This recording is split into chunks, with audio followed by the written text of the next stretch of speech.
বুজিলে তো সেইবোৰ যেতিয়া আপোনালোকে এডুকেশ্যনে নাপাব কম এজত বিয়া হৈ গুচি যাব আপোনালোকে আপোনাৰ ৰাইটে গম নাপাব আৰু ভাইলেন্স হোৱা বুলি যদি জানেও কি কৰিব লাগিব ৰিলিফ কি সেইটো নাজানে তো সেইবোৰ গোটেইখিনি বস্তু আপোনালোকে তেতিয়াহে জানিব যেতিয়া আপোনালোকে এডুকেশ্যনৰ পাঠটোত থাকিব আৰু চাইল্ড ট্ৰেফিকিং সেইটো হৈছে আপোনাৰ যিটো তেওঁ ক'লে ফুচলাই লৈ পেলাই ক'ৰবাত কাম দিম কিবা কৰিম বুলি কৈ লৈ যায় সেইটো আজিকালি বহুত দেখা গৈছে যিবিলাক বাচ্চা পঢ়া শুনা কৰা নাই বা পেৰেণ্টেল গাইডেন্স নাই ষ্ট্ৰীটত ঘূৰি ফুৰি আছে সেইবোৰ বাচ্চাক বেছি টাৰ্গেট কৰে আৰু অকল কামত লৈ যাম বুলিয়ে নহয় ড্ৰাগ পেডলাৰ্ছো বনাই দিয়ে বহুত এনেকুৱা দেখা গৈছে যিবিলাকৰ পেৰেণ্টছ নাই কিবা নাই বা এডুকেশ্যনৰ পৰা দূৰত আছে তেওঁলোককে দি পেলাই ড্ৰাগ পেডলিং ষ্টাৰ্ট কৰি দিয়ে কাৰণ এই যিবিলাকে ড্ৰাগ ডিল কৰে তেওঁলোকে জানে যে বাচ্চাক ইনভলভ কৰিলে পানিছমেণ্টটো কম আমাৰ ইণ্ডিয়ান ল মতে কি এটা যদি 18 ইয়াৰ্ছৰ তলৰ কোনোবা ক্ৰাইম কৰে if it is murder then only 3 years punishment তাতছে ওপৰত হ'বই নোৱাৰে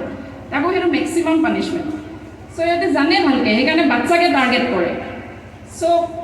ড্ৰাগ এবিউজ যিটো বস্তু সেইটোত যদি এবাৰ সোমাই যায় এই ড্ৰাগৰ দুনিয়াটো এবাৰ সোমাই গ'লে কিন্তু ওলাই আহিব কেতিয়াও নোৱাৰে সেইটো কথা কিন্তু মনত ৰাখিব আপোনালোকৰ ফ্ৰেণ্ড চাৰ্কেলবিলাক নিজে চিনিব লাগিব যে কোন ফ্ৰেণ্ড চাৰ্কেলে আপোনাক ওপৰত উঠাব পাৰে আৰু কোনে তলত নমাব পাৰে আৰু বাকী এই টপিকবিলাকৰ যিবিলাক লিগেল মানে এছপেক্ট আছে ধৰক কি ইণ্ডিয়ান ল আছে বা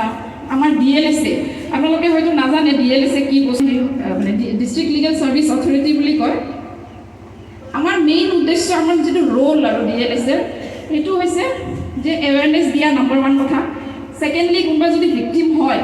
ভিক্টিমক আমি লগালগ CWCয়ে হওক বা চাইল্ড লাইনতে হওক কণ্টেক্ট কৰি তেওঁলোকক গতাই দিয়াটো যদি কোনোবা চাইল্ড এবিউজ হৈছে আৰু অকল লিগেল বুলিয়ে নহয় কিছুমান এনেকুৱা ডিজেবল ষ্টুডেণ্ট থাকে বা অৰফেন থাকে তেওঁলোকক যদি কিবা স্কিমৰ পৰা দূৰ হৈ আছে সেই স্কিমৰ বেনিফিটছখিনি পোৱাৰ কাৰণেও আমি সহায় কৰোঁ সেইটো হ'ল আমাৰ কাম আৰু